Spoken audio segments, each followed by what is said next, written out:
seperti yang saya bilang kemarin bahwa semenjak polemik nasab ini ada, tesis Kiai Imad itu sangat mencerahkan, terkhusus untuk masyarakat yang ada di Betawi, ya, di Jakarta. Dan ini juga disampaikan oleh salah satu tokoh agama, bahwa memang tesis Kiai Imad itu sangat mencerahkan, sehingga yang awalnya Habib-habib di Jakarta itu menjadi patronnya umat Islam di sana, sekarang udah nggak lagi. Jadi lebih memilih kembali kepada pangkuan kiai-kiai kampung, ustadz-ustadz kampung. Dan ini disampaikan dalam wawancara Mas Yusuf Mars, ya, founder dari Pada Suka TV, wawancara kepada salah satu tokoh agama yang ada di Betawi, di Jakarta. Kita simak, teman-teman.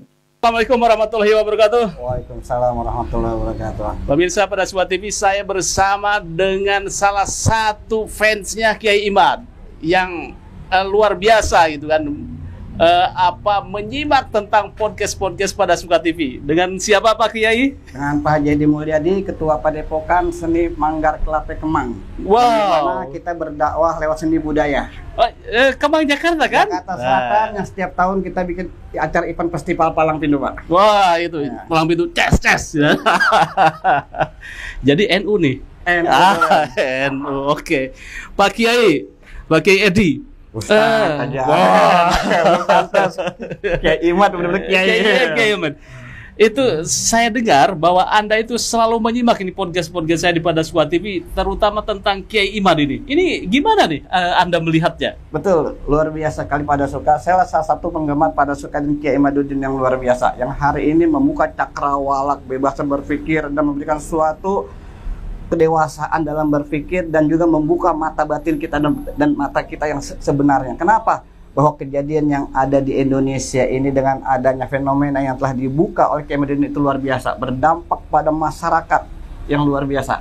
Oke, kajian Kiai Imad adalah tentang membongkar nasab Malawi, yaitu di situ kajiannya termasuk bukunya ini ada yang tebal, 600 jilid, hampir 700, yaitu membongkar tentang nasab Malawi yang menurut Kiai Imad tidak tersambung nasabnya ke Rasulullah. Nah ini menurut Anda ini mencerahkan apa membodohkan masyarakat? Sangat mencerahkan. Karena apa? Dengan data-data yang disampaikan Kiai Imad itu secara logis betul. Pada di abad ketiga baru nongol di abad ke-9, kan logikanya itu nggak masuk. Yeah. Apalagi dengan dikuatkan dengan data-data yang luar biasa, dengan tes DNA-nya, dengan teknologinya, ya kan, dengan data-data kitab-kitabnya. Dan ini menjadi apa? Kajian-kajian di pondok-pondok santren dan di kampung-kampung.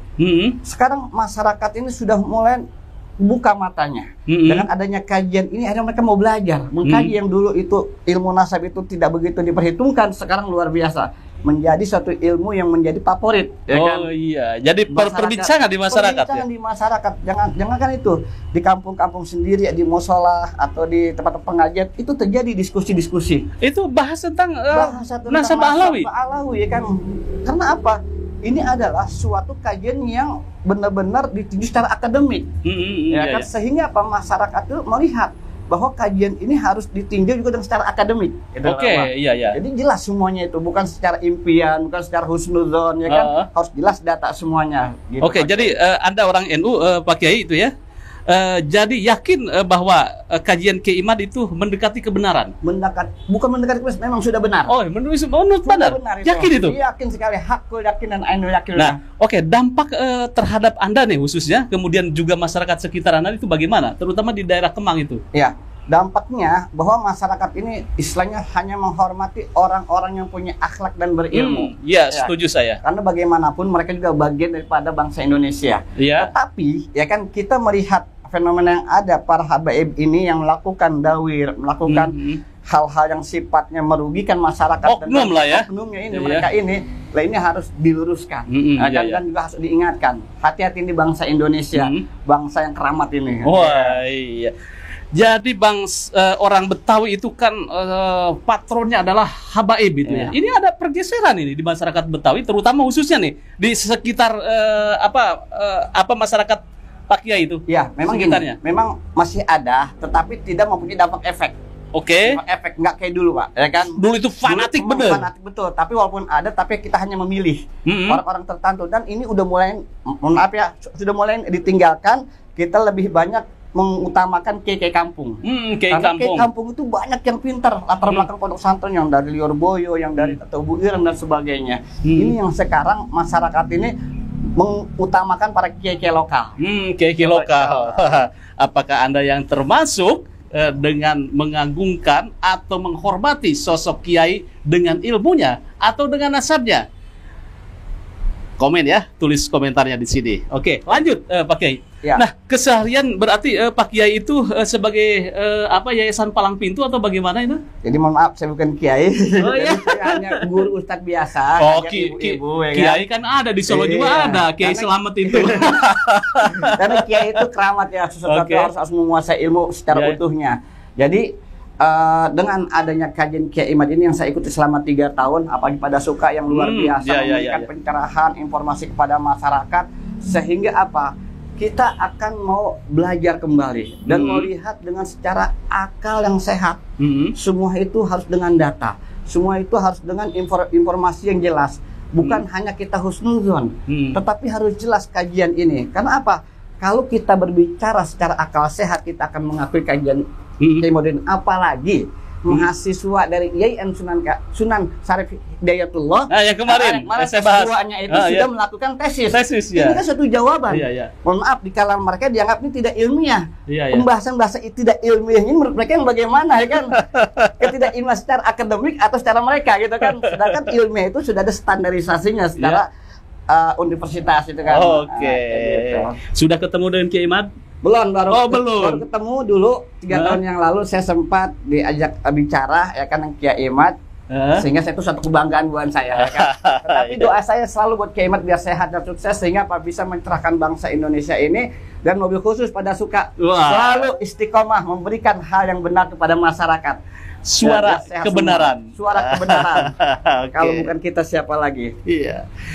Oke, terima kasih Ustadz. Sukses selalu. Ini Ustadz Pak Edi, Haji Edi ini yang konsisten untuk memelihara budaya Betawi, yaitu Palang Pintu. Nah, saya tadi sebelum datang kemari pada suka, saya nonton dulu tuh ketika dia mengkomentari tentang apa gue bilang, di Betawi itu udah nggak kayak dulu, nggak fanatik. Kalau dulu mungkin menghormati Habib itu karena percaya mereka itu keturunan Nabi. Kalau sekarang kagak. Kalau sekarang mah cuma sebatas ngormatin aja. Kalau emang dia berilmu ya udah. Sebagaimana kita ngormatin kiai atau ustadz kampung kayak gitu. Jadi nggak ada penghormatan ke Habib itu penghormatan sebagai bentuk bahwa dia itu sebagai zuriat Nabi, bukan. Jadi nggak kayak gitu. Ini kan luar biasa.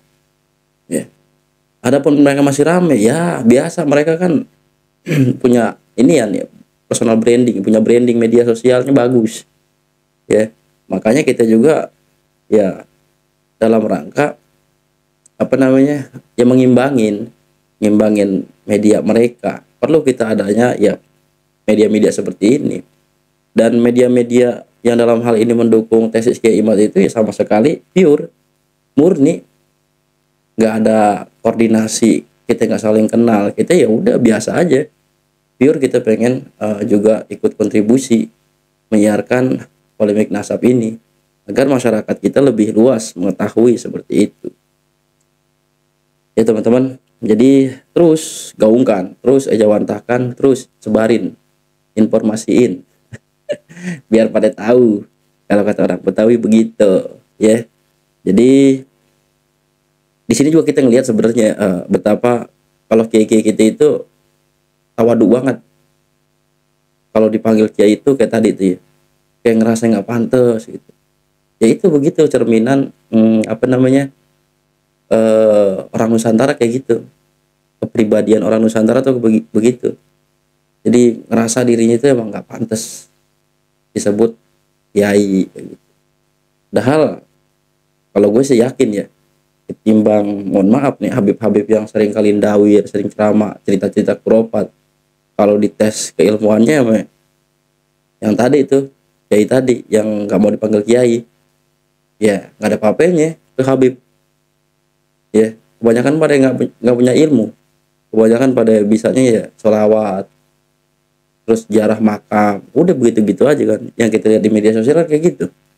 Orang yang bentolan-bentolan aja ngaji Qur'annya pada agak bener, mahrojul hurufnya kemana, ya kan? Jadi begitu. Udah kembali ke pangkuan kiai-kiai kampung, ustadz-ustadz kampung yang dulu ngajarin kita alif bata, ya. Dan gue tegasin sekali lagi, di Betawi itu sekarang sudah nggak percaya atau udah nggak ngormatin Habib itu atas nama mereka sebagai keturunan Nabi, bukan. Tapi hanya sebatas menghormati dia. Kalau misalnya emang dia alim, ya alim, udah cukup keilmuannya doang yang dihormatin, kayak ngormatin kiai-kiai kampung pada umumnya kayak gitu. Jadi gitu teman-teman ya. Terus kita kawal ulama Nusantara, jaga kesatuan NKRI harga mati.